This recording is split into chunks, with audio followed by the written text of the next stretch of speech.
oramos, abrimos un libro que la parte más nueva tiene 2000 años, más o menos. La parte más vieja, unos 6000 años. Seguramente un documento antiguo, obsoleto podría ser alguno. Y abrimos lo que se llaman las Sagradas Escrituras para buscar sabiduría para nuestros tiempos. Para buscar relevancia y aplicación a nuestra vida cotidiana. ¿En qué otra parte del mundo, que no sea la iglesia, buscan iluminación, sabiduría y consejo de un libro tan antiguo? No pasa.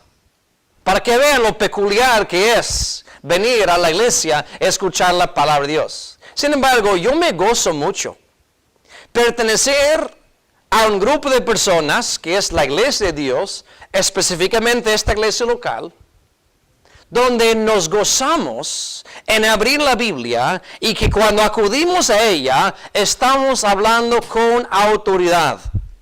El otro día estuve en una reunión con varias personas y lo curioso es que entre todo lo que hablamos no faltaba alguien que citaba las Escrituras para probar un punto.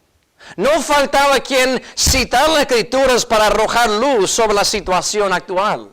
Y usted debe estar 100% agradecido con Dios de que perteneces a una iglesia o está visitando una iglesia donde realmente mantenemos a la Biblia en alta estima. Está en buena compañía.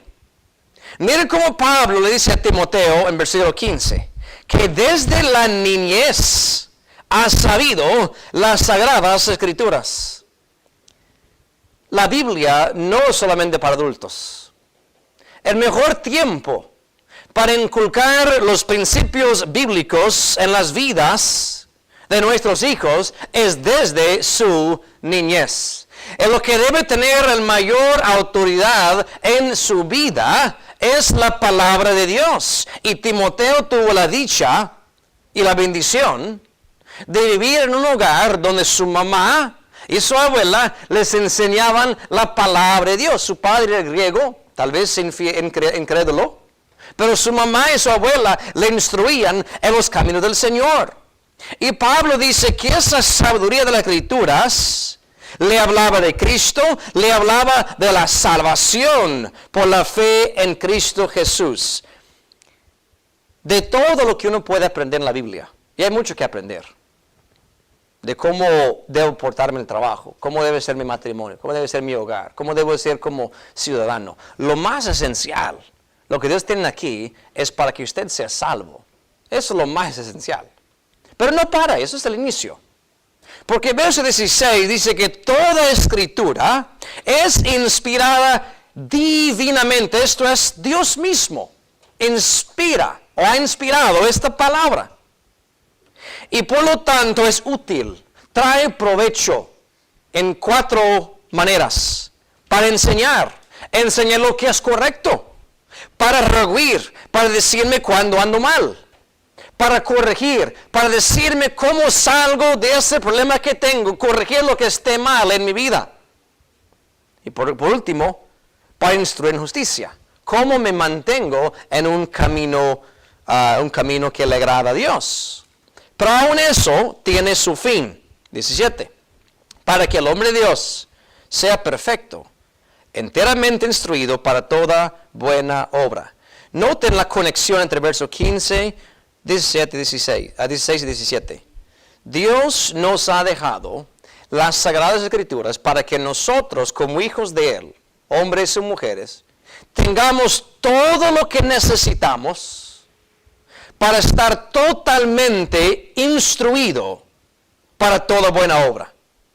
Esto es, la victoria en la vida cristiana puede ser nuestra si acudimos a la palabra de Dios. No cabe duda que en la historia de la iglesia han habido unos hombres y mujeres muy diestros en la palabra de Dios. Seguramente, que lo han memorizado, que lo han dominado, que pueden citar este pasaje y otro pasaje por su esmero en estudiar la palabra de Dios. Uno de ellos se llamaba Apolos. Van a Hechos 18.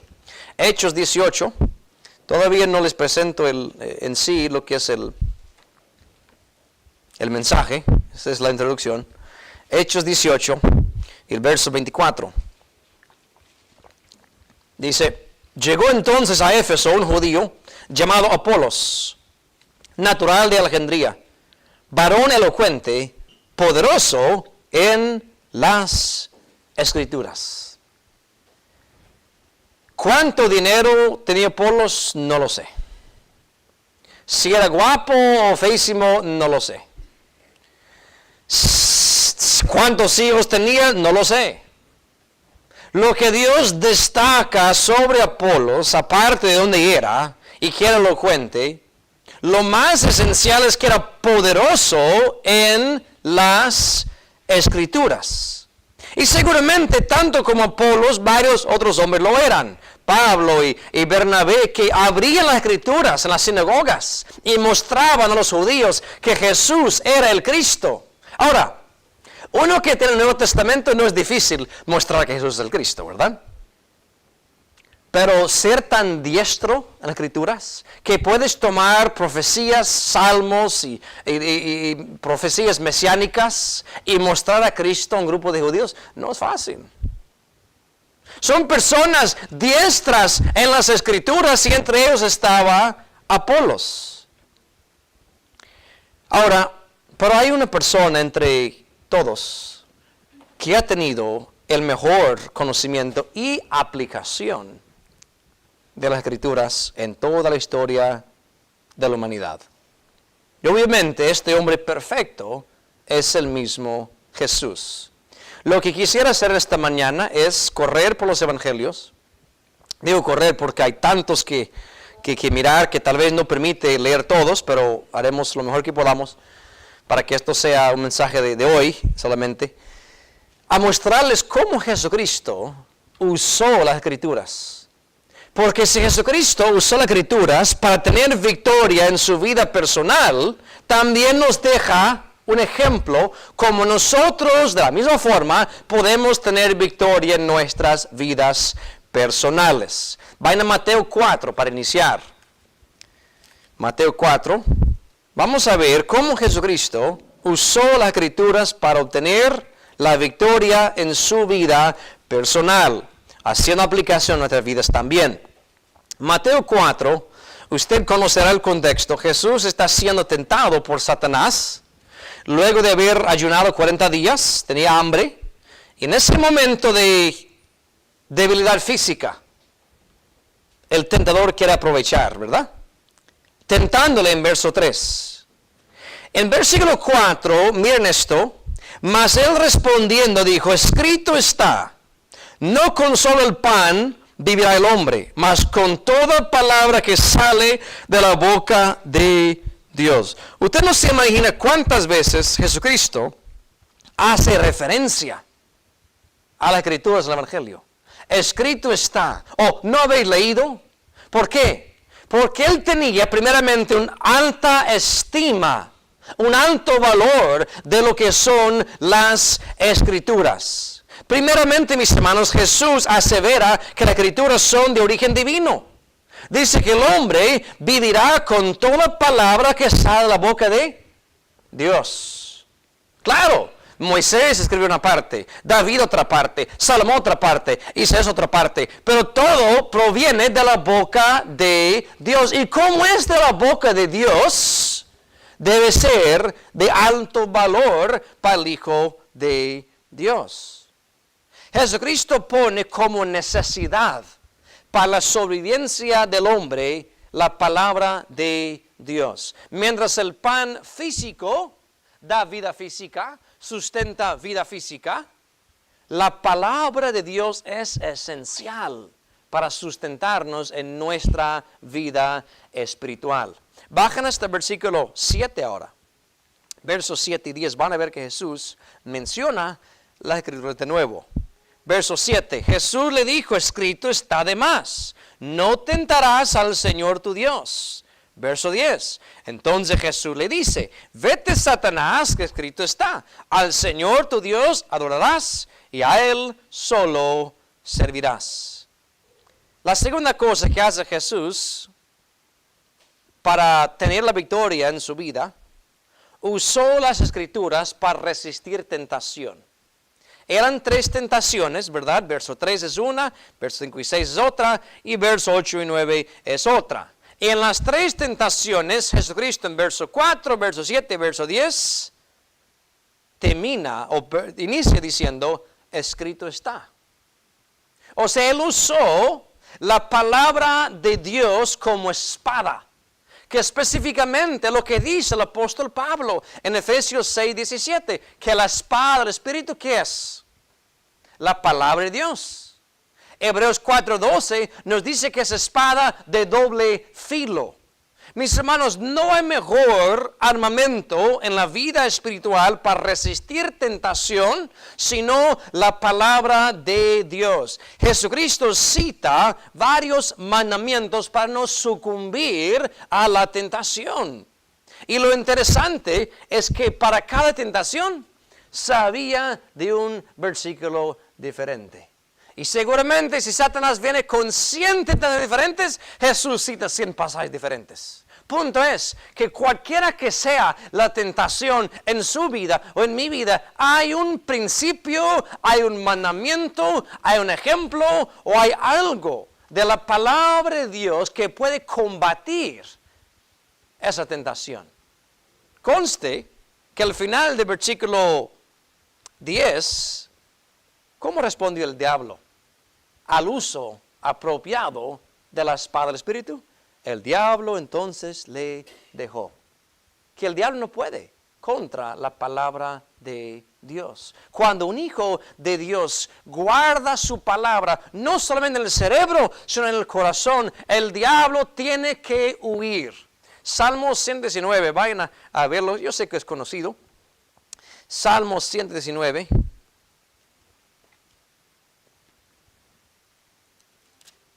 Y vamos a leer el versículo 11. Dice, en mi corazón he guardado tus dichos para no pecar contra ti. Ahora, este verso suele ser usado para instar a la gente a memorizar la Biblia. Y claro, memorizar la Biblia es excelente. Nunca diría que es por demás. Es sumamente bueno. Pero este versículo aplica más que memorizar la Biblia. Significa mucho más de ahí. Porque no dice en mi mente o en mi cerebro, que cuando tú memorizas algo, aquí está, en el cerebro, sino donde David guardaba la palabra o los dichos de Dios en su corazón. Más allá del cerebro, más allá de la mente, era una parte integral de la vida del corazón de David con el fin de no pecar contra Dios. Hermanos, podemos sufrir fracasos en nuestra vida cristiana, simple y sencillo por ignorancia de las Escrituras. Porque estamos ignorantes de ciertos principios que nos pueden ayudar a vencer tentaciones, que la ayuda está ahí, la defensa está allí para combatir el día malo, pero como no hemos leído la palabra de Dios, ese versículo para defendernos no es parte de nuestro repertorio. Mis hermanos, Jesucristo nos enseña un tremendo uso de la palabra de Dios para vencer las tentaciones. Mateo 19. Regresan a los evangelios. Mateo 19. ¿Cómo tener victoria por la palabra de Dios? Bueno, hay que tener una alta estima. Hay que usarla para resistir tentación. Y esto suena simple y sencillo, pero se está poniendo más y más difícil en la cultura en que vivimos. Y es creer en la veracidad de las Escrituras. Mateo 19, verso 4. Jesús dice, él respondiendo les dijo, ¿no habéis leído que el que los hizo al principio, macho y hembra, los hizo? Pregunta, ¿a qué hace referencia Jesús en versículo 4? ¿A qué momento de la Biblia? De la creación. Él hace mención de la creación. ¿Cómo inicia la Biblia? ¿Con qué palabras? En el principio creó Dios los cielos y la tierra. Conste que Jesús dice, ¿no habéis leído que el que los hizo al principio, aquel de Génesis 1, hizo macho y hembra? Ahora bien, Jesucristo muestra fe en la veracidad, la autenticidad de las Escrituras. Para algunas personas, aún dizque creyentes, supuestamente creyentes, sí aceptan a Cristo, pero aquello de Génesis, no estoy seguro que eso sea así. Tal vez son fábulas, tal vez son mitos que presentan alguna enseñanza, pero que realmente ha existido Adán y Eva, la serpiente, no lo creo. Ahora, eso no es mi postura. Estoy diciendo que hay creyentes que dicen eso.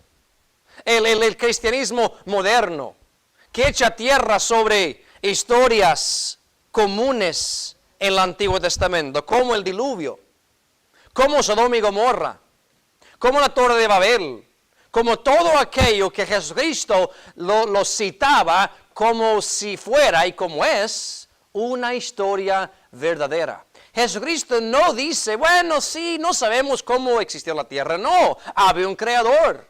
Y el que hizo la tierra también hizo macho y hembra. En Mateo 24, rápidamente, quiero que lo vean. Si usted cree en todas las historias de Génesis, está en buena compañía.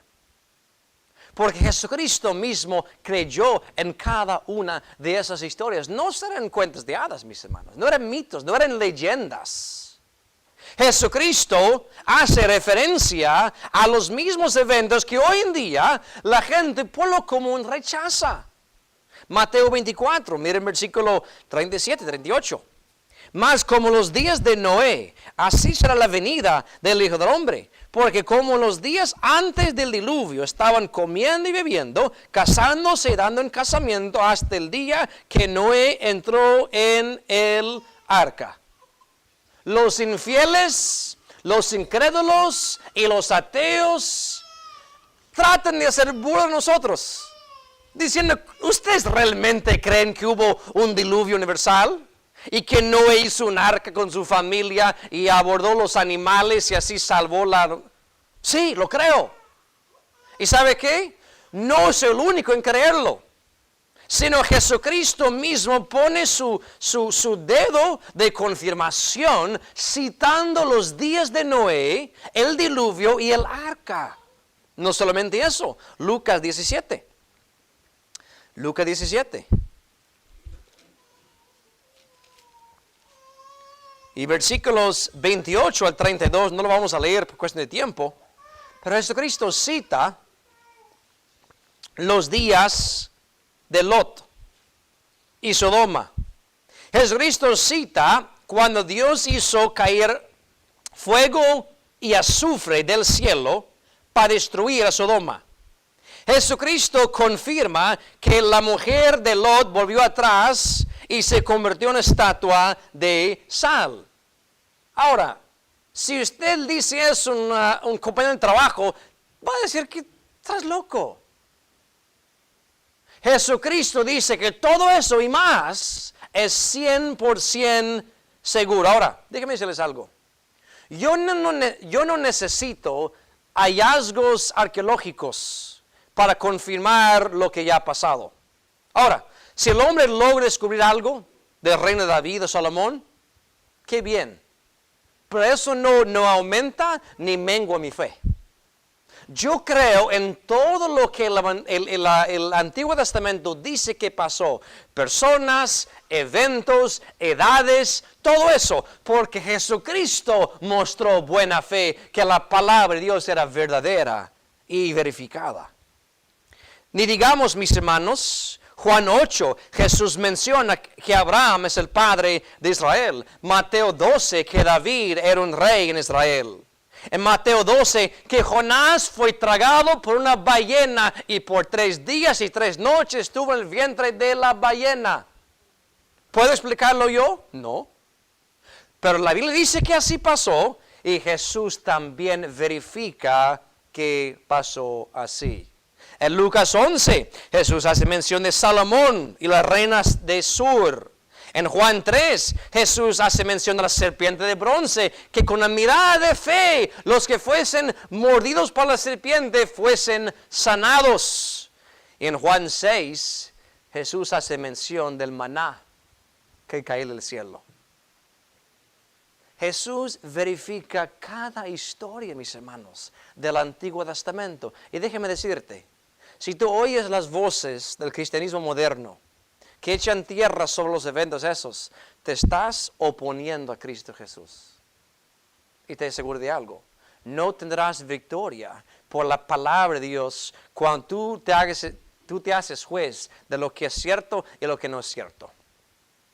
Porque aquel que duda Génesis 1:1, o Génesis 6 con el diluvio, Génesis 11 con la torre de Babel, Éxodo 14 con el mar rojo, y usted duda esas cosas, ¿cómo me vas a decir a mí que aceptas Juan 3:16? ¿Cómo me vas a decir a mí que aceptas las cartas paulinas o de Pedro cuando estás echando tierra sobre otras partes? La misma palabra de Dios. Para tener victoria en nuestra vida, mis hermanos, necesitamos creer que lo que Dios ha dicho es 100% cierto y verificado. Seguimos. Vayan a Mateo 9. Mateo capítulo 9. Estamos viendo esta mañana cómo Jesús usó la espada del Espíritu, la palabra de Dios, para tener victoria en su vida. Mateo 9, versos 11 al 13. Dice, y viendo esto los fariseos dijeron a sus discípulos, ¿por qué come vuestro maestro con los publicanos y pecadores? Y viéndolo Jesús le dijo, los que están sanos no tienen necesidad de médicos, sino los enfermos. Andad pues y aprended qué cosa es misericordia quiero y no sacrificio, porque no he venido a llamar justos, sino pecadores a arrepentimiento. La queja de los fariseos en verso 11 es que Jesús comía con publicanos y pecadores, que para ellos eran gente vil, gente sucia, gente pecaminosa, de mala reputación. Jesús en verso 2 explica que Él había venido para sanar a los enfermos. Él, como doctor por excelencia, vino para sanar a los enfermos. Y no para ahí. Sino en versículo 13, Él está citando del Antiguo Testamento. Él está citando precisamente de Oseas capítulo 6, verso 6. Misericordia quiero y no sacrificio. Citando la palabra de Dios para revelar ¿qué? Revelar la actitud de Dios. Jesucristo citó el Antiguo Testamento para dejar saber a sus contemporáneos lo que era la actitud de Dios. Mientras los fariseos deseaban ver a los publicanos y pecadores y gente de mala fama ser destruidos, que no hay esperanza para ellos, Jesús utiliza las Escrituras para dejarles saber que esa no es la actitud de Dios. Dios quiere misericordia. Dios ha venido a llamar a justos y no pecadores al arrepentimiento. La semana pasada, ¿se acuerdan? Espero que se acuerden, que hablamos de los siervos del rey David, ¿verdad? Quienes actuaron contra la voluntad del rey, destruyendo al rebelde. Cuando el deseo del rey era ver a ese rebelde reconciliado, ver a Absalón otra vez en buena armonía con el padre. Igual, mis hermanos, había gentes en el tiempo de Jesús quienes deseaban ver la destrucción de gente pecadora. Y Jesús usa la Biblia para decir, esa no es la actitud de Dios. Ahora bien, ¿cómo yo puedo usar la Biblia para revelar la actitud de Dios? No solamente a los demás, porque tal vez el que tiene la actitud errónea soy yo. Tal vez el que quiere ver la destrucción de impíos soy yo. Y cuando yo acudo a la palabra de Dios, como Jesús hizo, yo puedo ver que mi actitud o alinea o no alinea con la palabra de Dios. Y si yo me miro en el espejo de la palabra de Dios y no alinea, pues yo tengo el deber de cambiar. Yo no voy a cambiar a Dios. Yo no voy a ser un Dios a mi imagen, a mi semejanza, sino yo voy a conformar mi postura para que sea la postura de Dios. Van a Mateo 12. Mateo 12. Victoria por la palabra de Dios. Una victoria completa consiguió Jesús en su ministerio. Usando diariamente, seguramente fue diariamente, usó la palabra de Dios. Mateo 12, leamos del 38 al 43.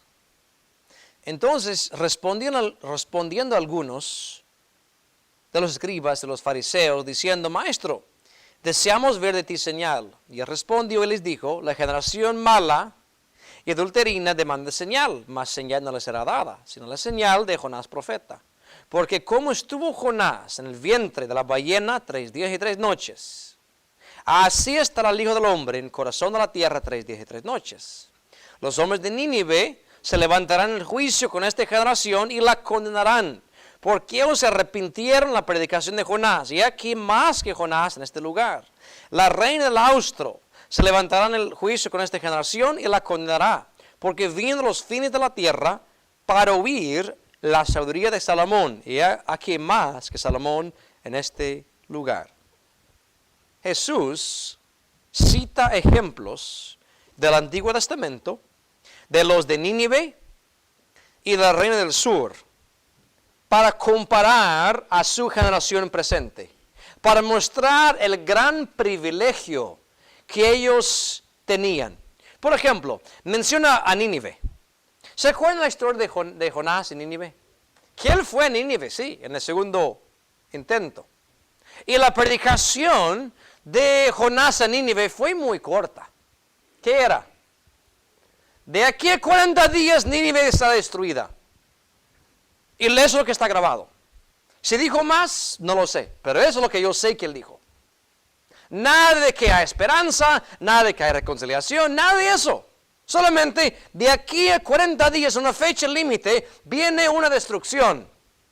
Y esos hombres y mujeres, desde el rey hasta el más chiquito, se arrepintieron, se humillaron y clamaron a Dios con una predicación muy, como dijera yo, insípida. Una predicación que realmente no fue de un profeta que buscaba su bienestar. Jonás predicó, sí, pero con reticencia. Él no quería ver su salvación. Lo vemos en Jonás capítulo 4. Y aún así, ellos se arrepintieron. Y ahora Jesús dice, uno que es más que Jonás y más sabio que Salomón está predicando. Hermanos, la predicación de Jesús no fue de 8 palabras como Jonás. No fue un mensaje insípido así, sin esperanza. No, al contrario. Jesucristo predicaba en el templo, en el desierto, por las casas, literalmente en la orilla del mar, brindando esperanza y paz con Dios a las gentes. Y dice, si aquellos con un predicador muy rebelde se arrepintieron, ¿cómo ustedes, teniendo al Hijo de Dios, haciendo milagros en su presencia, mostrando quién es? Si ustedes no se arrepienten, los de otra generación la van a condenar. Van a decir, qué necios sois. Qué necios por no escuchar al Hijo de Dios. Mis hermanos, seguramente, aunque no tenemos a Jesús físicamente en medio nuestro, haciendo milagros, hay privilegios que esta generación tiene, que otras tal vez no tenían. Seguramente ellos no tenían. Cualquier persona en este mundo, con dinero o sin dinero, hablando cualquier idioma del mundo, casi cualquier idioma del mundo, puede tener acceso a la palabra de Dios, ¿no es cierto? Ni tienes que comprarla. Ahí está, hermano. Te puedes descargar a su celular gratuitamente, en cualquier idioma. Es un gran privilegio. ¿Qué significa? Que hay privilegios, hay bendiciones, hay cosas que nos pueden hacer acercar a Dios. Y si aún así, con libertad, para escuchar el Evangelio, personas que rentan rótulos grandes en la carretera para publicar a Cristo, y aún así usted no busca de Dios con tantos privilegios. Como dijo Jesús, los de Nínive se levantarán en condenación de una generación que tiene tanto acceso a la palabra de Dios y aún así rechaza a Cristo. Mateo 13, versos 13 al 15, dice así: por eso les hablo por parábolas, porque viendo no ven, y oyendo no oyen, ni entienden. De manera que se cumple en ellos la profecía de Isaías que dice: de oído oiréis y no entenderéis, y viendo veréis y no miraréis. Porque el corazón de este pueblo está engrosado, y de los oídos oyen pesadamente, y de sus ojos guiñan, para que no vean de los ojos, y oigan de los oídos, y del corazón que entiendan, y se conviertan, y yo los sane. Jesucristo mira el comportamiento en su alrededor bajo la luz de las Escrituras. Él miraba como los fariseos, y escribas y saduceos no abrían sus corazones a la palabra de Dios, como sus corazones estaban endurecidos, como sus oídos estaban tapados. Y dice que esto fue profetizado en el libro de Isaías. Isaías habló de estas personas. Ahora, nos demuestra que Jesús tenía conocimiento de la Biblia, pero también el discernimiento para poder decir, yo entiendo lo que está pasando. Esto es lo que yo estoy viendo durante mi vida, es lo que el profeta Isaías habló. Mis hermanos, como creyentes, no debemos vivir en ignorancia de lo que pasa en nuestro alrededor. Las diferentes agendas diabólicas que vemos en nuestros tiempos no nos debe sorprender si tenemos conocimiento de las Escrituras. La Biblia nos dice, mis hermanos, qué va a pasar. A veces, generalmente, a veces específicamente. Generalmente, los hombres malos irán de mal en peor, dice Pablo a Timoteo. Específicamente, varios profetas hablan de que varias naciones del norte y del sur vendrán contra Israel. No debe ser sorpresa para el Hijo de Dios que tiene su mente analítica de la palabra de Dios. No nos tiene que infundir miedo cuando vemos lo que pasa en el mundo, cuando usamos la palabra de Dios como nuestro guía y nuestra luz, mis hermanos. Observando conducta en el día actual y comparándolo a la palabra de Dios. Mateo 19.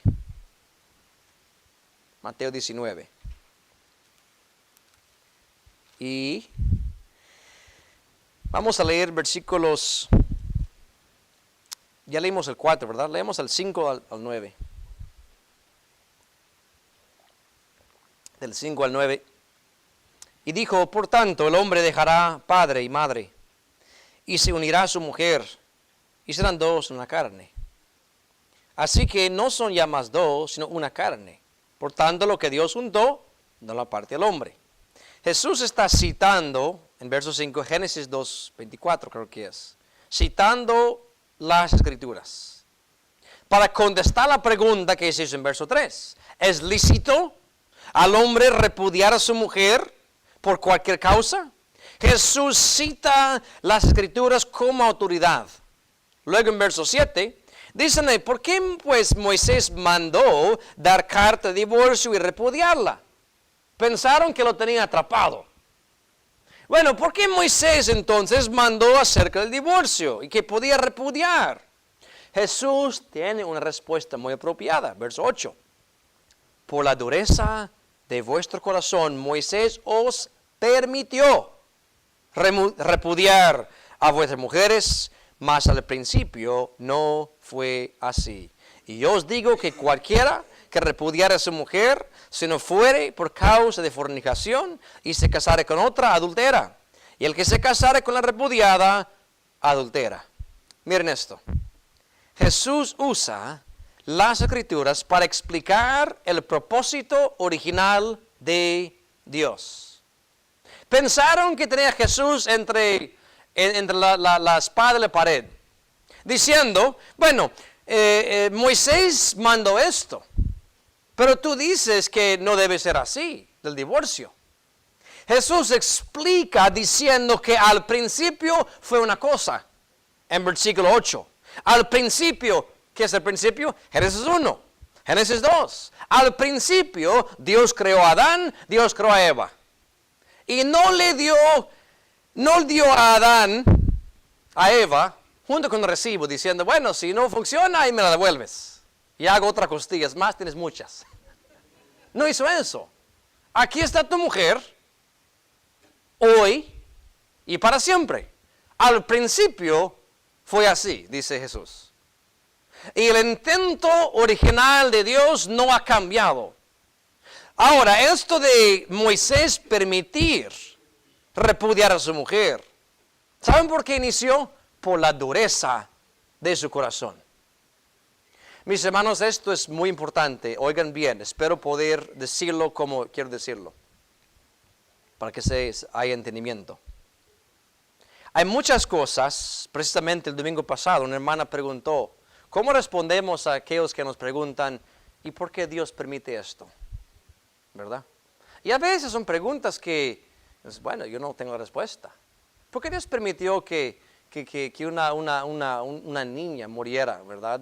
Con enfermedad? ¿Por qué Dios permitió que gente inocente fuese matada y todo eso? Podemos hacer como Jesús hizo y decir, eso no era el propósito original de Dios. ¿Cómo lo sé? Porque en Génesis 1 y 2 no hay pecado. Y como no hay pecado, no hay ¿qué? No hay muerte, no hay dolor, no hay sufrimiento, no hay nada de lo que llamamos cosas desagradables hoy en día.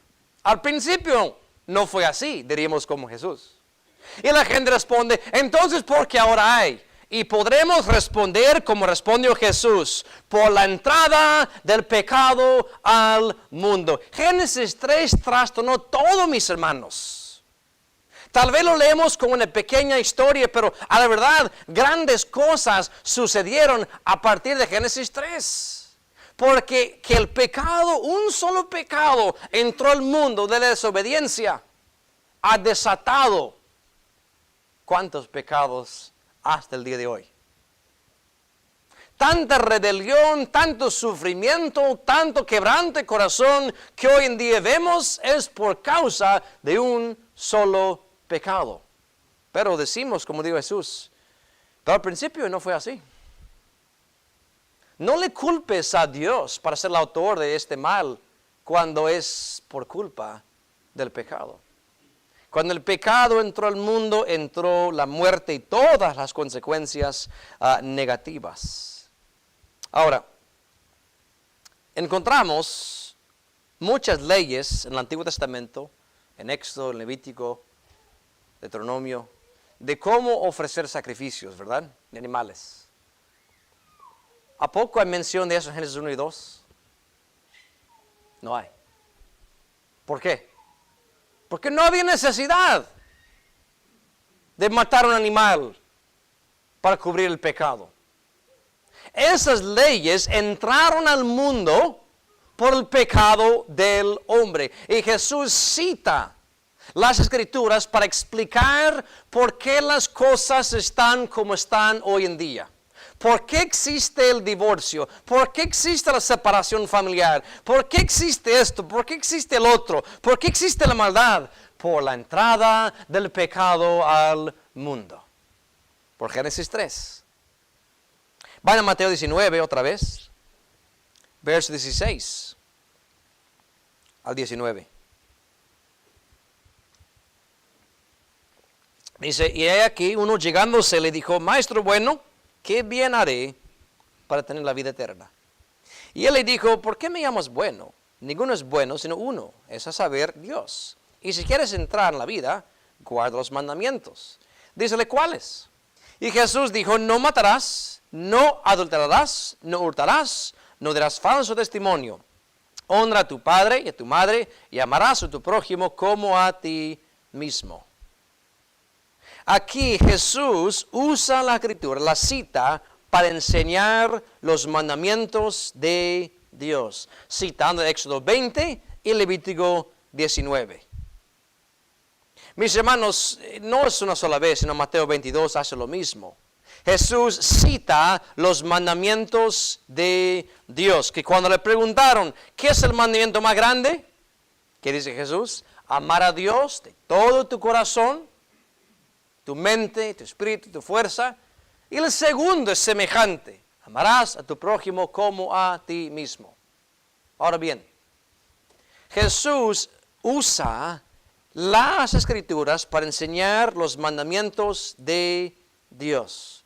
Cuando tomamos las Escrituras para ver lo que Dios nos manda hacer, seguimos el ejemplo de Jesús. Cuando hablamos de una iglesia, ¿cómo una iglesia debe vivir? ¿Cómo un creyente debe vivir? ¿Qué debemos hacer en las reuniones? Acudimos a las Escrituras, que tienen mandamientos para los hijos de Dios. Cuando surge un problema en nuestro hogar, acudimos a los mandamientos de Dios. Pero la actitud de que los mandamientos de Dios son relativos y no absolutos es una herejía del diablo. A decir que, bueno, en ciertas circunstancias sí es bueno aplicar los mandamientos de Dios. Pero cuando están contra nuestra cultura, bueno, no vamos con... No, mis hermanos.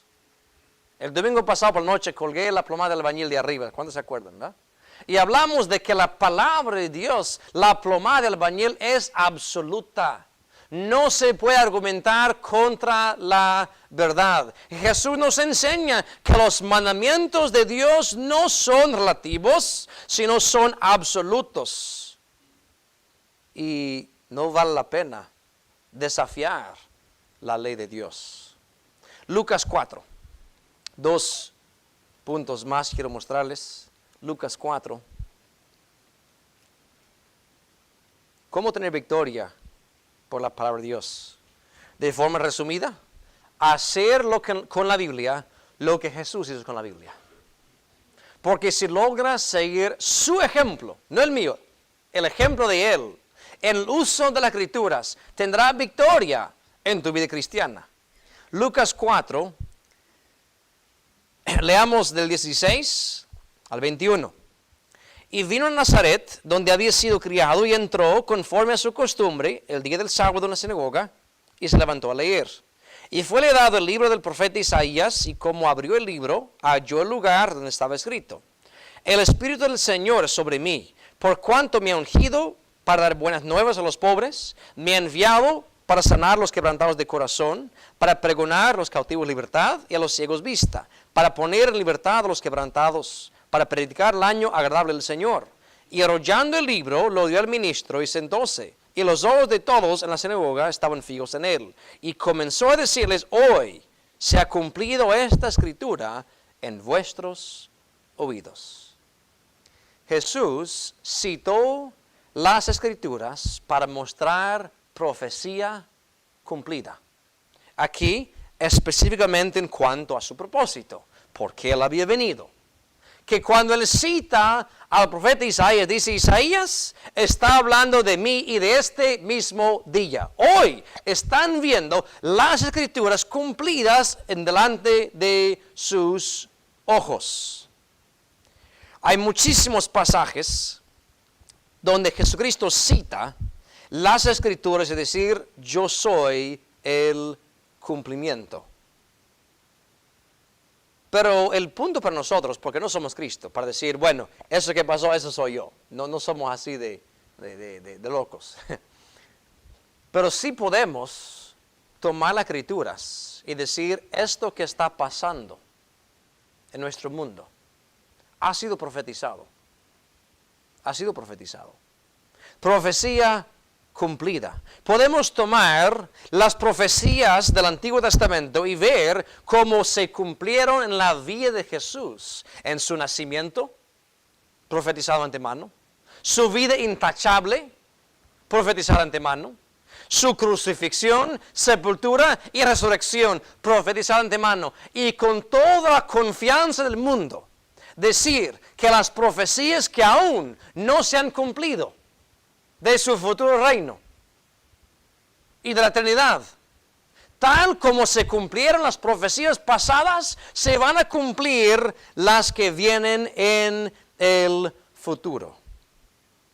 Y esto es, Jesús usó las Escrituras para avisar de eventos futuros.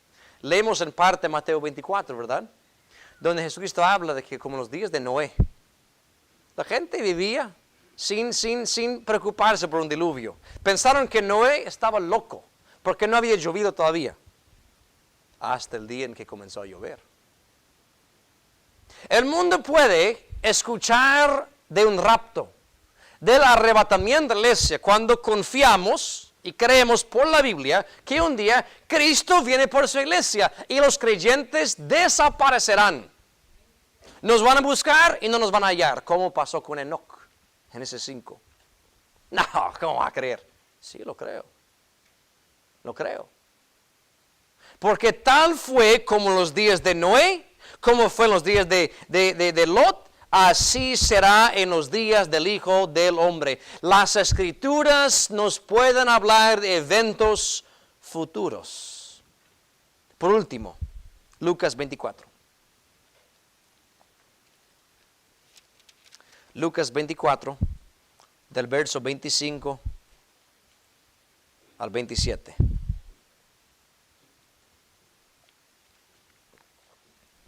Dice: entonces Él les dijo: oh insensatos y tardos de corazón para creer todo lo que los profetas han dicho.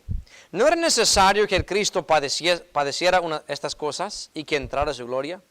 Y comenzando desde Moisés y de todos los profetas, declarábales en todas las Escrituras lo que de Él decían. Jesús citó las Escrituras para convencer a los incrédulos. Primeramente les reprende por ser tardos en creer lo que los profetas decían, por ser insensatos en dudar de lo que las Escrituras decían. Y luego, sistemáticamente, desde Moisés y por los profetas, les enseñaba cómo las Escrituras hablaban de Él, del Mesías, del Cristo. ¿Qué era el resultado? Pueden bajar a este versículo 36. Y entre tanto que ellos hablaban estas cosas, Él se puso en medio de ellos y les dijo: paz. No es el 36 que quiero, el 32, perdón. Y decían el uno al otro: ¿no ardía nuestro corazón nosotros mientras nos hablaba en el camino y cuando nos abría las Escrituras? Entre tantas victorias personales que la palabra de Dios nos puede dar, esta victoria tiene que ver con las vidas de otros. Tomar las Escrituras, tomar la palabra de Dios y mostrar a un incrédulo, uno que es dudoso, y sistemáticamente mostrarle quién es Jesús, por qué Él vino, qué viene a hacer, cómo las profecías son cumplidas en su vida. De una forma muy resumida, evangelizar, testificar lo que Cristo ha hecho por ti, decirle a las otras personas para que también ellos puedan ser creyentes. Jesucristo abrió el sentido de ellos mientras les enseñaba las sagradas Escrituras. Mis hermanos, tratamos de ser gente bíblica.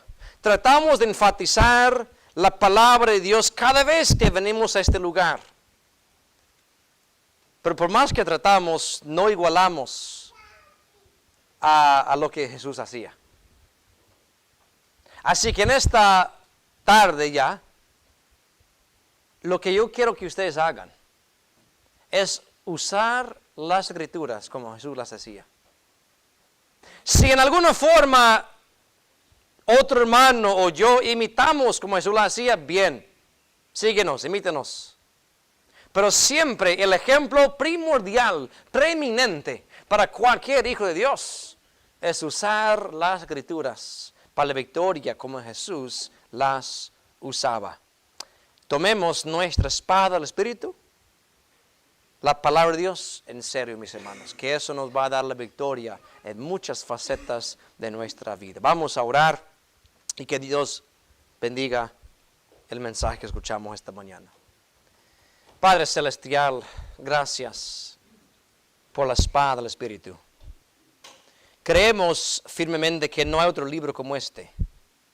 Primeramente fue inspirado por tu Santo Espíritu y luego milagrosamente preservado de generación a generación. Aunque Satanás ha tratado de erradicarlo, este libro permanece por los siglos de los siglos. Encima de eso, estas sagradas escrituras han sido traducidas a nuestro idioma. Gloria a Dios, que tenemos cada uno acceso a la palabra de Dios. Señor, no cabe duda de que para obtener victoria en nuestra vida espiritual es absolutamente necesario acudir a la palabra de Dios y usarla de una forma sabia, tal como tú la usabas. Señor, vimos en esta mañana varios usos de la palabra de Dios como tú la usabas. Plasme en nuestro corazón, Padre, esta enseñanza para que desde ya, desde hoy en adelante, usemos al máximo provecho lo que es la sabiduría de la palabra de Dios para poder tener una vida cristiana triunfante. Y Padre, si hemos fracasado en algo, haz que esa santa palabra sea nuestro guía de corrección, que nos reprenda, Señor, de cualquier mal y que nos enseñe el camino por delante. Confiamos que tu santa palabra tiene ese poder, porque es la palabra de un Dios todopoderoso. Padre, bendiga a cada uno de estos mis hermanos y otros que pueden escuchar de otra forma. Bendiga, Señor, el tiempo de predicación esta tarde también, que todo sea para tu honra y para tu gloria. Llévanos con bien en nuestros hogares.